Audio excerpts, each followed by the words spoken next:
afin de recevoir la révélation. Tout est une question de révélation. Tout est une question de révélation. Dieu va te parler. Tous les messages ne se ressemblent pas.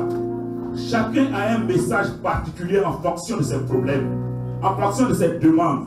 Et pour cela, il faut que ton esprit soit en contact avec l'Esprit Saint. Restons en présence du Saint-Esprit. Oh, merci Seigneur. Gloire à toi, Seigneur. Oh, c'est vrai, Seigneur. Merci. Je ne peux imaginer combien ça coûté. À la croix, il a pris ma place. Jésus s'est donné. Il a pris ma place. Il a pris ma place. Il a pris ma place. Il a pris ma place. Je ne peux imaginer combien ça coûtait. À la croix, il a pris ma place. Jésus s'est donné. Je ne peux imaginer combien ça coûtait. Oh, merci Seigneur. À la croix, il a pris ma Merci mon place. Dieu. Jésus s'est donné. Gloire à toi, Seigneur. Il a pris ma Oh place. oui, c'est vrai, Seigneur. Il a pris ma Merci à place. toi. Il a pris ma place. Oh, merci Seigneur. Il a pris ma place. Je l'ai fidèle. Tu es fidèle. Fidèle. Tu es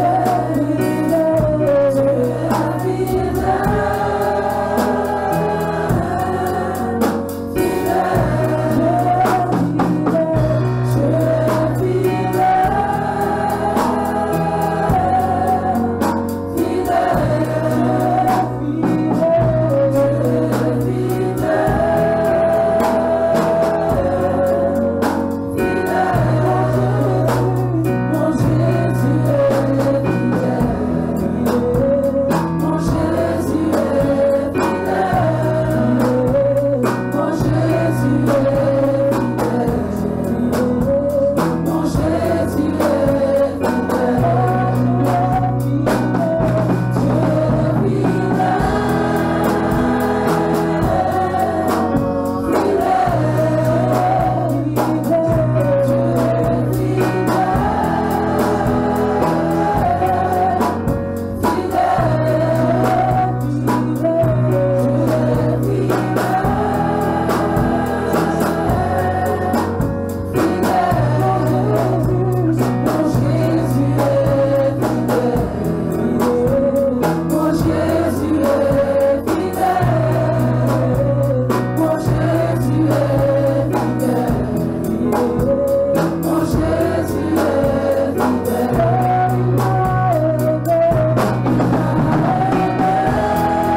Jésus est amour.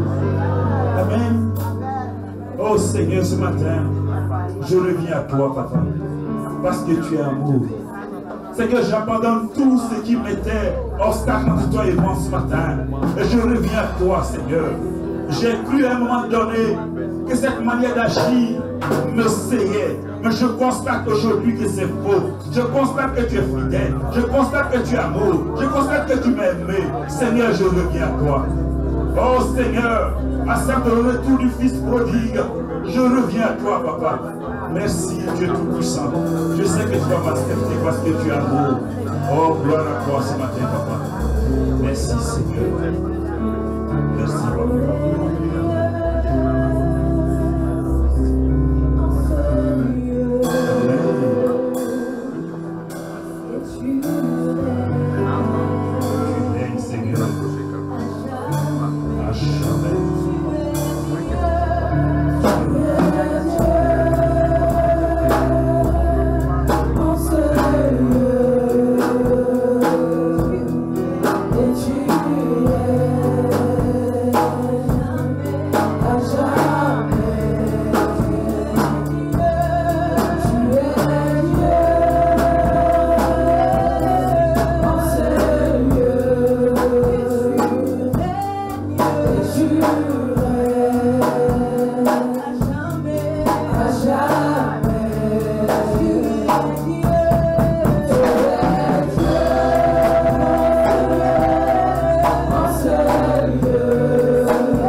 te garde.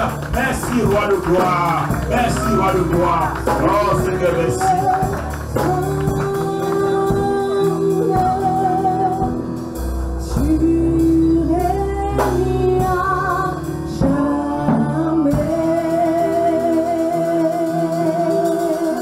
Oh Seigneur, viens régner dans mon cœur.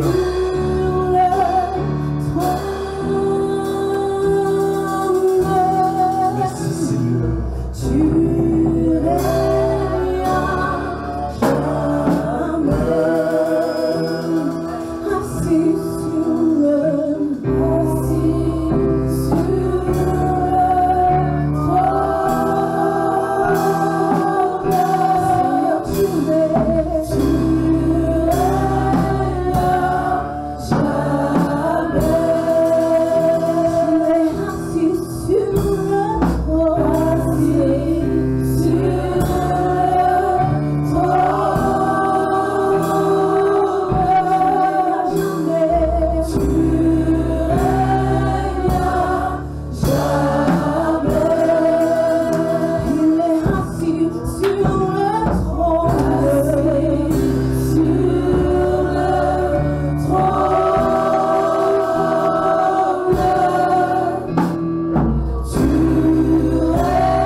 C'est l'heure où les vrais adorateurs adorent le Père en esprit et en vérité.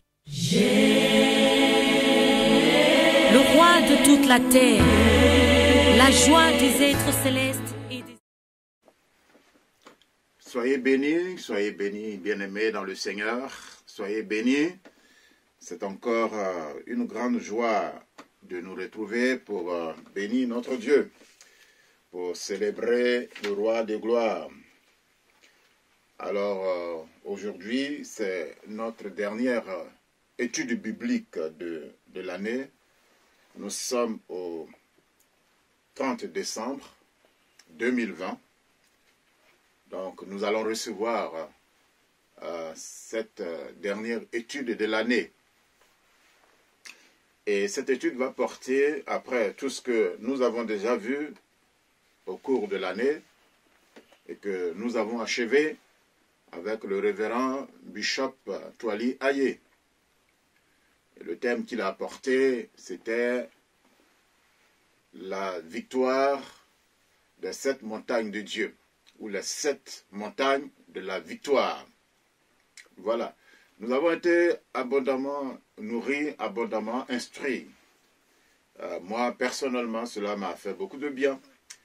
J'espère que tous ceux qui ont suivi aussi cet enseignement ont été bénis. Vu les réactions que vous avez eues, nous rendons donc gloire à Dieu de ce que chacun a été richement béni dans cette parole. Je prie que nous continuions de réécouter et de partager ces enseignements autour de nous, dans nos contacts, pour que le peuple de Dieu soit béni et que d'autres personnes qui ne connaissent pas le Seigneur découvrent que nous pouvons trouver la victoire en notre Dieu. Voilà, alors je vais juste faire un petit rappel brièvement sur chaque montagne. C'est vrai qu'il a pris le temps de résumer en lui-même sur chaque enseignement, mais il m'est venu à l'esprit de faire pour la fin de l'année, puisque cette étude devrait couvrir tout le mois de décembre. Nous avons donc ce mercredi pour faire la synthèse. Voilà, donc soyez attentifs, soyez bénis. Nous allons juste faire en toute simplicité une synthèse de tout ce que nous avons reçu dans cet enseignement de la part du bishop Aye Twali. Il vient d'être distingué d'ailleurs en Côte d'Ivoire comme le meilleur théologien des temps modernes. Et cela s'est passé le week-end passé. C'est passé à la RTI même, voilà. Et donc nous bénissons Dieu pour l'homme de Dieu et pour tout ce ministère d'enseignement qu'il a, donc ce docteur que Dieu nous a donné pour nous instruire, pour nous diriger dans la profondeur des Écritures, en toute simplicité, en toute humilité qu'il le fait, et avec la révélation profonde de Dieu. Que le Seigneur le bénisse, bénisse sa famille, et bénisse son ministère, et toutes les églises partenaires comme nous. Soyons donc bénis. Voilà, donc bien-aimés, notre thème précis, donc, sur cette synthèse, va être « Demeurons à la montagne de Dieu ». Il a été question des 7 montagnes de la victoire. En fait, l'appel, le résumé de ce thème, c'est que nous puissions demeurer à la montagne de Dieu. À chaque montagne correspond une image, correspond un enseignement fort, un enseignement puissant. Et correspond aussi un personnage que l'homme de Dieu a eu l'occasion de nous présenter. Alors, nous commençons par le mont Ararat. Le mont Ararat, comme vous savez, la Bible dit qu'en ce temps-là, des hommes étaient devenus assez pécheurs. Et Dieu donc a décidé de les avertir, et si possible même de les tuer. C'est ce qui est arrivé après. Le Seigneur est passé par un homme, Noé, à qui il a demandé de construire l'arche. Noé a averti ses compatriotes qui n'ont pas voulu écouter. À l'achèvement de l'arche, Noé est monté avec sa famille, avec les bêtes, par couple. Et la Bible dit que le déluge est venu. Et donc nous avons compris, avec cet enseignement que nous avons vu par l'homme de Dieu, que ce qui est arrivé, c'était le temps de la sélection, du renouvellement. C'est-à-dire que les autres sont morts, mais Noé et sa famille ont pu échapper. On va les appeler les rescapés. Il y a eu donc une sélection ce jour-là. Et les autres sont morts, Noé a échappé. Donc quand vous prenez Genèse 7, Genèse 8, vous trouvez cette histoire. Et donc, c'est la montagne de la victoire, la montagne des rescapés. C'est un peu l'image de prendre la coupe, parce que Dieu les a fait atterrir sur la montagne d'Ararat. Et donc, voilà, quand quelqu'un remporte une coupe, on le met en hauteur. Et Dieu donc a décidé de mettre Noé et sa famille en hauteur. Voilà, c'est sur le mont Ararat que l'arche atterrit.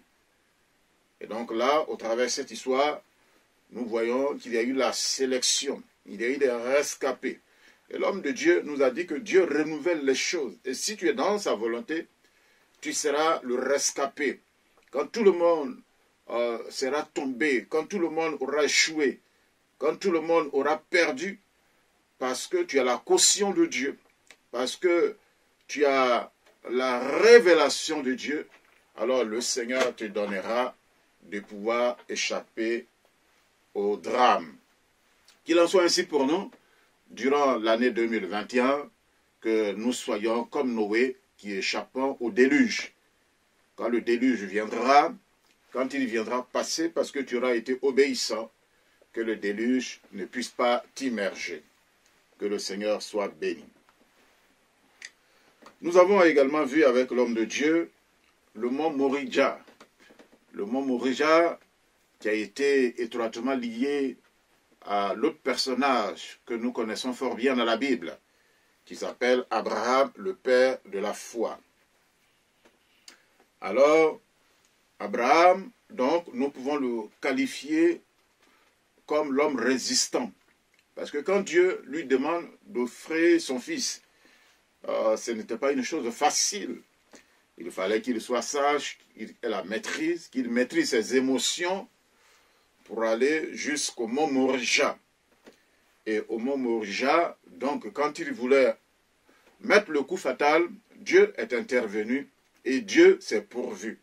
C'est pourquoi cette montagne est appelé à la montagne de l'Éternel, il sera pourvu. Donc c'est à cette montagne que Dieu pourvoit. Donc quand on arrive à cette montagne, quand on n'avait pas de solution, Dieu devient la solution. Abraham n'avait pas de solution, il ne savait pas quoi faire. Tout ce qui lui restait à faire, c'était d'obéir. Et quand il a obéi, c'est Dieu lui-même qui s'est pourvu. Donc à la montagne, il sera pourvu. Donc nous voyons ici, avec l'histoire d'Abraham, que c'est Dieu lui-même qui se pourvoit. Donc, bien-aimés, soyons bénis, soyez tous bénis de ce que nous avons un exemple palpable qui nous rassure que Dieu pourvoit. Sois donc bénis. Il y a une autre montagne qui est liée étroitement à l'histoire d'un homme. Et cet homme s'appelle Moïse. Moïse appelé, qui avait vécu chez Pharaon, fils héritier, et puis voilà, on va dire entre guillemets, on ne sait pas ce qui le prend, vous connaissez l'histoire, et il va se retrouver à l'étranger.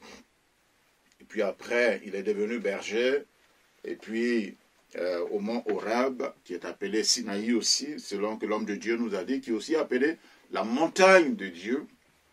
Alors, de là, il a été question du brisement. Moïse va être brisé. Moïse va être façonné pour devenir le berger d'Israël. Donc, c'est la montagne du brisement. Et c'est dans le brisement que Dieu se manifeste. Il a fallu que Dieu brise Moïse, que Moïse, depuis le palais, il est devenu berger, il est descendu dans les bas-fonds, mais c'est là que Dieu l'a façonné.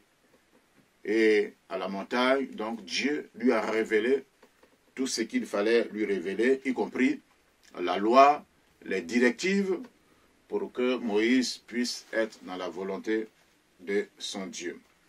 Nous bénissons donc Dieu pour tous ces enseignements qui nous encouragent et qui nous font voir qu'à la montagne, Dieu nous donne d'être brisés, parce que la montagne, par définition même, cette grande monticule de terre qu'il faut gravir, qu'il faut grimper, l'homme de Dieu nous a expliqué que ce n'est pas facile d'atteindre le sommet d'une montagne. Quand on y arrive, on est vraiment essoufflé, les forces sont presque abandonnées pour ceux qui sont montés à telle ou telle montagne. Donc, la montagne symbolise et représente également le brisement. Mais c'est là, à la montagne, que Dieu se manifeste, comme il s'est manifesté dans la vie de tous ces hommes dont nous avons l'histoire et que nous sommes en train de revisiter. Alors que le Seigneur te bénisse, n'ayons pas peur du brisement. C'est certainement dans le brisement que Dieu nous élève. C'est pourquoi la Bible dit que Dieu résiste aux orgueilleux, mais il fait grâce aux humbles.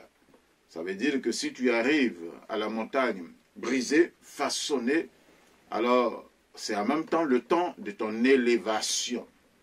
Bien souvent, nous refusons d'être brisés, nous refusons de passer par le bas, on veut tout de suite être les premiers en hauteur.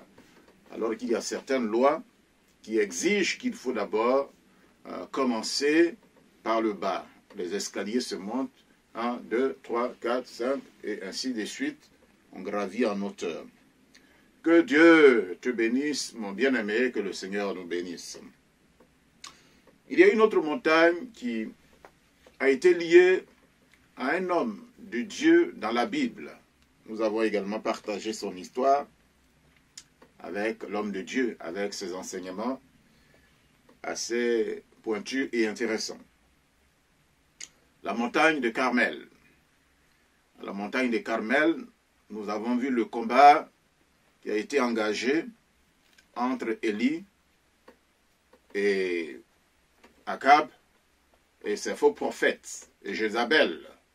Donc toute cette coalition ayant été contre l'homme de Dieu Élie. C'était un moment d'épreuve. Nous avons appris que c'est à la montagne, là, avec ce qui s'est passé, que le vrai Dieu se démontre. Il fallait démontrer le vrai Dieu. Les faux prophètes ont essayé de faire mettre le feu à leur holocauste, ça n'a pas marché. Mais quand Élie, de son côté, a fait déverser de l'eau sur son holocauste et qu'il a invoqué Dieu, alors le feu a pris. Et là, les gens ont dit, l'Éternel est le vrai Dieu. Et là, Élie a dit, pourquoi clochez-vous par-ci, par-là? Si l'Éternel est Dieu, alors adorez-le. Et donc là, nous avons vu que c'est à la montagne de Carmel qu'on prouve le vrai Dieu, ou que le vrai Dieu s'éprouve, ou que Dieu aussi cautionne ceux qu'il a choisis. Dieu avait cautionné Élie, qui était là tout seul. Et donc si nous sommes avec Dieu, si nous faisons le combat de Dieu, si nous menons le combat de Dieu, même si nous sommes seuls, comme c'était le cas d'Élie, alors la majorité est de Dieu. Et nous serons plus nombreux que ceux qui sont des multitudes. Voici ce que nous avons appris. Le combat à la montagne de Carmel. Élie était l'homme de Dieu et il a assumé et il a glorifié son Dieu. Donc nous bénissons Dieu qui nous apporte tous ces enseignements. Donc il faut aller à la montagne de Carmel avec une conviction, avec une volonté, avec une décision, avec la ferme volonté d'honorer le Seigneur, rien que le Seigneur. Ce n'est pas la montagne des compromissions, il n'y a pas de compromission possible là. Et il a fallu que Élie puisse assumer. Bien-aimé, c'est le temps pour toi et moi d'assumer nos responsabilités spirituelles, d'assumer nos vocations, d'assumer notre vie chrétienne, parce que le combat, il en aura toujours, les faux prophètes existeront toujours, la majorité conduite par d'autres esprits viendra un jour ou l'autre nous affronter, et il faudra démontrer que ton Dieu est le véritable Dieu. Sois béni, mon bien-aimé, dans le nom du Seigneur. Nous avons également vu qu'il y a une montagne qui est appelée, il est dans la Bible, le mont Hermon. Le mont Hermon, dans le psaume 133, c'est David qui parle du mont Hermon. Il y a également quelques références sur le mont Hermon dans la Bible, celui de 133.3. Nous allons lire celui-là rapidement. Donc, bien aimé, le psaume 133. Et nous lisons ceci. Cantique des degrés de David. Voici, oh, qu'il est agréable, qu'il est doux, pour des frères de demeurer ensemble. C'est comme l'huile précieuse qui est répandue sur la tête, descend sur la barbe d'Aaron, qui descend sur le bord de ses vêtements. C'est comme la rosée de l'Hermon, qui descend sur la montagne de Sion. Car c'est là que l'Éternel envoie la bénédiction, la vie, pour l'éternité. Moi, je vais vite. Le docteur Aïe a pris le temps pour nous situer les différentes montagnes dans les différentes régions. Je ne pourrais pas le faire ici. Le temps nous manque. Vous avez ces enseignements qui sont déjà stockés sur le Facebook. Donc, référez-vous aux situations géographiques. Alors ici, cette montagne de l'Hermon, David dit que c'est comme la rosée de l'Hermon. Alors l'homme de Dieu nous a dit que sur la montagne de l'Hermon, il y a toujours de la neige. La neige est toujours présente au sommet de cette montagne. Et donc cela symbolise la fraîcheur. La fraîcheur. Et donc nous avons vu qu'il faut être toujours dans la fraîcheur. À cette montagne, il y a toujours la fraîcheur. Il y a toujours un état paisible, une restauration. Et donc nous avons été encouragés à être comme sur cette montagne pour être dans la rosée de Dieu qui descend sur comme la rosée. Donc soyons comme dans la rosée de l'Hermon, la fraîcheur de l'Hermon. Combien nous en avons besoin? Combien nous avons besoin de cette rosée céleste pour donner vie à nos membres, pour donner vie à nos âmes, à nos cœurs.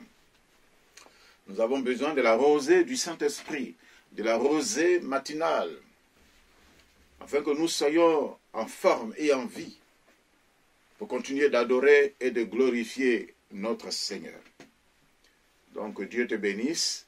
Si tu sens la sécheresse, rappelle-toi que tu peux aller à la montagne de l'Hermon pour respirer l'air frais, pour recevoir la rosée.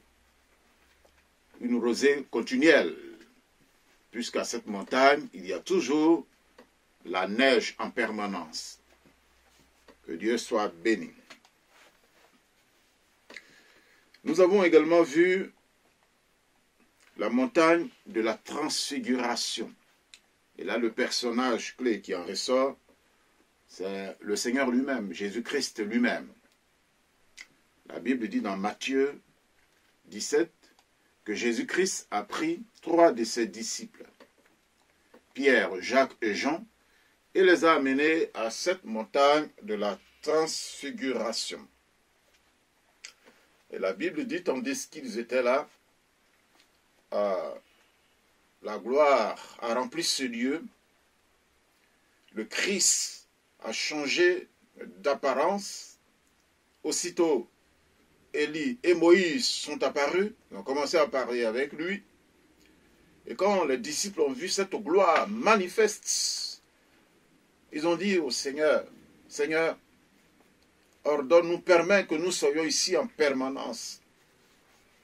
Nous allons construire 3 tentes, une pour toi, une pour Élie, une pour Moïse. Il est mieux que nous restons ici. » Mais le séjour a pris fin, ils sont descendus. Et donc l'homme de Dieu nous a montré que la montagne de la transfiguration, c'est là où les choses changent, où la vision change, où la gloire nouvelle se manifeste. Quand on était dans le découragement, quand on était dans l'abattement, et qu'on put monter à la montagne de la transfiguration, nos visions, nos ministères, tout peut changer. Et donc là, ils ont vu une dimension nouvelle de Christ. C'est la montagne de la transfiguration que nous saisissons encore, une autre dimension de ce Seigneur que nous avons connu de façon ordinaire. Ce jour-là, ils ont vu un aspect nouveau de Jésus. Il leur a même été rappelé, les prophètes anciens, leur dimension de gloire, plus celle de Jésus-Christ. Et là, ils sont redescendus ragaillardis. Bien-aimés, à la montagne de la transfiguration, le Seigneur se manifeste dans une nouvelle gloire pour son peuple. Et donc, si nous pouvons avoir le courage de monter à la montagne de transfiguration, le Seigneur va changer nos visions, notre façon de voir, notre façon de le connaître, va changer de gloire en gloire. Voici ce que nous avons appris en résumé par rapport à la montagne de la transfiguration. Que le Seigneur nous bénisse. Et puis nous avons vu à la dernière étude, qui est ainsi intitulée « La montagne des Oliviers ».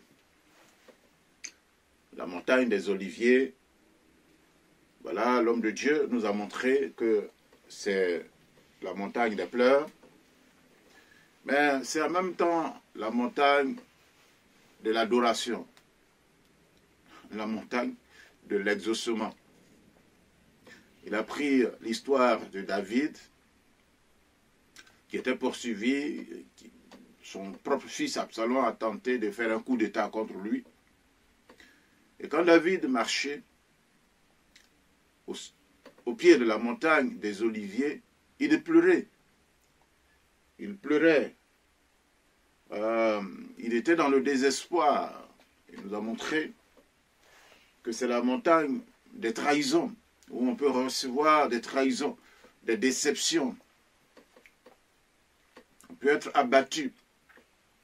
Mais si nous faisons l'effort de monter au sommet de la montagne, en arrivant au sommet de la montagne, alors il va se dégager l'adoration et la louange. Parce que c'est ce qui s'est passé avec David. Quand il arrive au sommet, il avait été totalement transformé. Il a commencé à bénir l'Éternel.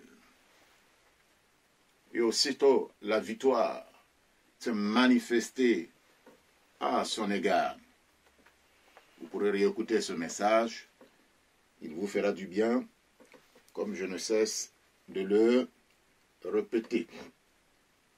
Donc, des pleurs, on arrive à la célébration.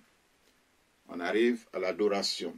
Et Jésus lui-même a eu son ministère étroitement lié au mont des Oliviers. Il y allait souvent prier avec les disciples.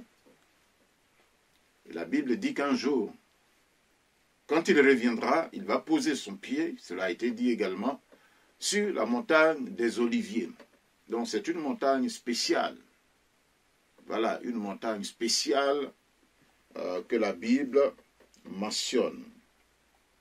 Donc, bien-aimés, en voyant cette montagne, nous nous rendons compte que le ministère biblique est étroitement lié aux montagnes, au sujet des montagnes.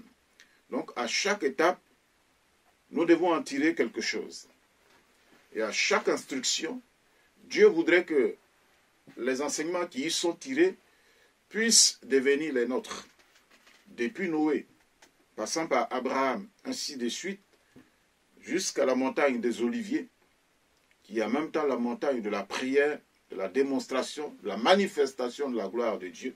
En résumé donc, pour venir à cette synthèse, à ce résumé, je dirais donc que Dieu nous appelle à demeurer à la montagne. Avec une montagne, il y a différents sommets souvent. Donc la Bible parle de la montagne de Dieu. Cette montagne, elle est spirituelle. On ne va pas dépenser de l'argent pour aller habiter maintenant à la montagne d'Arara. Ce n'est pas notre lieu géographique. Ce n'est pas de cela qu'il s'agit. On n'ira pas maintenant prendre des avions, aller à la montagne Morija, comme il est dit, à la montagne de l'Éternel. Il sera pourvu. Nous n'irons pas à cette montagne. Ce n'est pas ce que Dieu nous demande avec les autres. Mais spirituellement, nous devons habiter à la montagne de l'Éternel. Nous devons habiter à cette montagne où il y a plusieurs sommets. Et ça, c'est au niveau spirituel. C'est pourquoi nous allons prendre 2 ou 3 versets pour conclure sur cette pensée, sur cette idée qui est que nous devons habiter à la montagne de Dieu. Je prie que Dieu puisse nous donner de comprendre cela, afin que toi et moi, nous puissions habiter à la montagne de l'Éternel. Soyez donc bénis, bien-aimés frères et sœurs, nous qui avons cette grâce en ce jour de partager cette parole sur la montagne de Dieu. Alors, nous allons découvrir dans la Bible ceci, qu'il y a la montagne de Dieu et que nous devions habiter à la montagne de l'Éternel. Je lis Ésaïe chapitre 2. Ésaïe chapitre 2, nous lisons. Prophétie d'Ésaïe, fils d'Amoth, sur Juda et Jérusalem. Verset 2. Il arrivera dans la suite des temps. Il arrivera dans la suite des temps. Donc au moment où Ésaïe prophétise, il dit dans la suite des temps, il va se passer un miracle. Il va se passer une révélation. Il arrivera dans la suite des temps que la montagne de la maison de l'Éternel sera fondée sur le sommet des montagnes. Ok. Que la montagne de la maison de l'Éternel, la maison de l'Éternel, sera fondée sur le sommet des montagnes. La suite, qu'elle s'élèvera par-dessus les collines et que toutes les nations y afflueront. Donc toutes les nations vont aller à cette montagne. Mais elle est située où? Ici, il est écrit dans la suite des temps oui, la montagne de la maison de l'Éternel sera fondée au sommet des montagnes, et que toutes les nations vont y affluer. Alors, la question que nous nous posons, que je te pose, cette montagne, elle est située où? Pour que nous puissions y aller. Et que toutes les nations y afflueront. Des peuples s'y rendront en foule et diront, venez et montons à la montagne de l'Éternel, à la maison du Dieu de Jacob, afin qu'il nous enseigne ses voies, et que nous marchions dans ses sentiers. Car de Sion sortira la loi, et de Jérusalem la parole de l'Éternel. Il sera le juge des nations, l'arbitre d'un grand nombre de peuples. Donc la révélation ici, c'est que quelqu'un donc va venir. Ésaïe prophétisait déjà depuis le chapitre 2 sur la venue du Messie, sur la venue du Sauveur, qui va être celui qui engendre, celui qui est la base de la maison de l'Éternel. Et à cette maison de l'Éternel, des nations, des peuples vont affluer de tout lieu, de toutes parts, pour converger, pour demeurer dans cette maison. Et cette maison, elle-même, est au sommet des montagnes. Révélation de Dieu. Alors nous bénissons Dieu de ce que nous avons ce privilège de savoir cela, de comprendre cela aujourd'hui et de bénir le nom du Seigneur. Et c'est ce que, plus tard également, Nebuchadnezzar, un roi païen, va avoir, je dirais même, le privilège de recevoir un peu cela aussi. Cette révélation, mais il ne savait pas la révélation, il a fait un songe, il en était troublé, perturbé, et il a fallu que ce soit Daniel qui vienne lui expliquer. Donc, pour aller vite, vous pourrez trouver ça dans Daniel chapitre 2, vous le lisez. Après le rêve qu'il a fait, il va recevoir l'explication. Et donc, je lis pour nous. Alors, Daniel dit, chapitre 2, et le verset 31. « Ô roi, tu regardais, et tu voyais une grande statue. Cette statue était immense et d'une splendeur extraordinaire. Elle était debout devant toi, et son aspect était terrible. La tête de cette statue était d'or pur, sa poitrine et ses bras étaient d'argent, son ventre et ses cuisses étaient d'airain, ses jambes de fer, ses pieds en partie de fer et en partie d'argile. Tu regardais, lorsqu'une pierre se détacha sans le secours d'aucune main. » Ça, c'est dans le rêve de Nebuchadnezzar. Il avait oublié aussi le songe. L'homme de Dieu lui rappelle et va lui apporter l'explication. Frappa les pieds et les fers d'argile de la statue et les mit en pièces. Alors, le fer, l'argile, les reins, l'argent et l'or furent brisés ensemble et devinrent comme la balle qui s'échappe des airs en été. Le vent les apporta et nulle trace n'en fut trouvée. Mais la pierre qui avait frappé la statue devint une grande montagne et remplit toute la terre. La pierre qui s'est détachée, qui a brisé cette statue, est devenue elle-même une grande montagne et elle a rempli toute la terre. Alléluia, alléluia, alléluia. Alors de quoi s'agit-il? Daniel, plus loin, va apporter l'explication. Il dit, verset 44, « Dans le temps de ces rois, le Dieu des cieux suscitera un royaume qui ne sera jamais détruit et qui ne passera point sous la domination d'un autre peuple. Il brisera et anéantira tous ces royaumes-là, et lui-même subsistera éternellement. » C'est ce qui indique la pierre que tu as vue se détacher. Donc la pierre, c'est Jésus lui-même. La pierre, il est la pierre angulaire. Alléluia.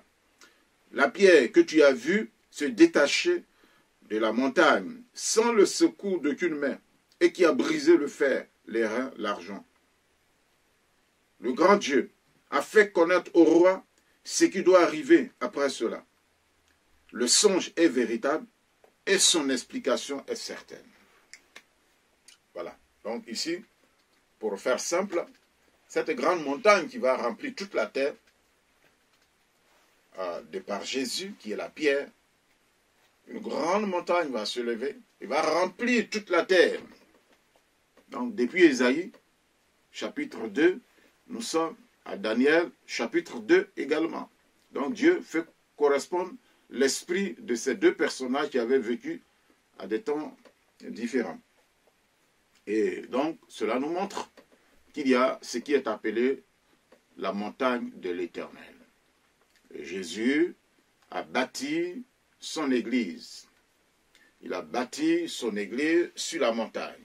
Et donc, dans différents points que nous avons vus, qui constituent la montagne, la fermeté de la montagne, l'existence de la montagne, nous sommes tous appelés en tant qu'enfants de Dieu, dès par Jésus, à être de ceux qui habitons à la montagne de l'Éternel. Ce qui veut dire que le chrétien doit avoir en lui toutes ces choses, toutes ces révélations, tous ces enseignements, toutes ces solidités, afin que nous soyons comme des montagnes de Dieu, afin que nous soyons sur la montagne de Dieu. Dieu ne nous appelle plus à vivre dans les bassesses, dans les futilités. Dieu ne nous appelle plus à vivre comme des ignorants, comme des peureux. Dieu ne nous appelle pas à vivre comme des bonariens. Dieu nous appelle à être à la montagne, montagne de force, montagne de gloire, montagne de révélation, montagne d'autorité, montagne de plénitude, montagne de distinction. Oh, que la force et la grâce de Dieu puissent nous visiter, afin qu'en cette année 2021, bien-aimés, nous soyons toujours comme à la montagne de Dieu, c'est-à-dire toujours en hauteur et non en bas. En hauteur, dans la révélation, dans la dimension glorieuse de sa gloire. Voici pourquoi Dieu parle des montagnes. Voici pourquoi nous avons reçu ces révélations. C'est pour que toi et moi, nous comprenons que notre demeure, c'est à la montagne de l'Éternel. À la montagne où il est pourvu. Mais arriver à cette montagne, il faut arriver à cette montagne, il faut monter à cette montagne, il faut accepter de monter à cette montagne.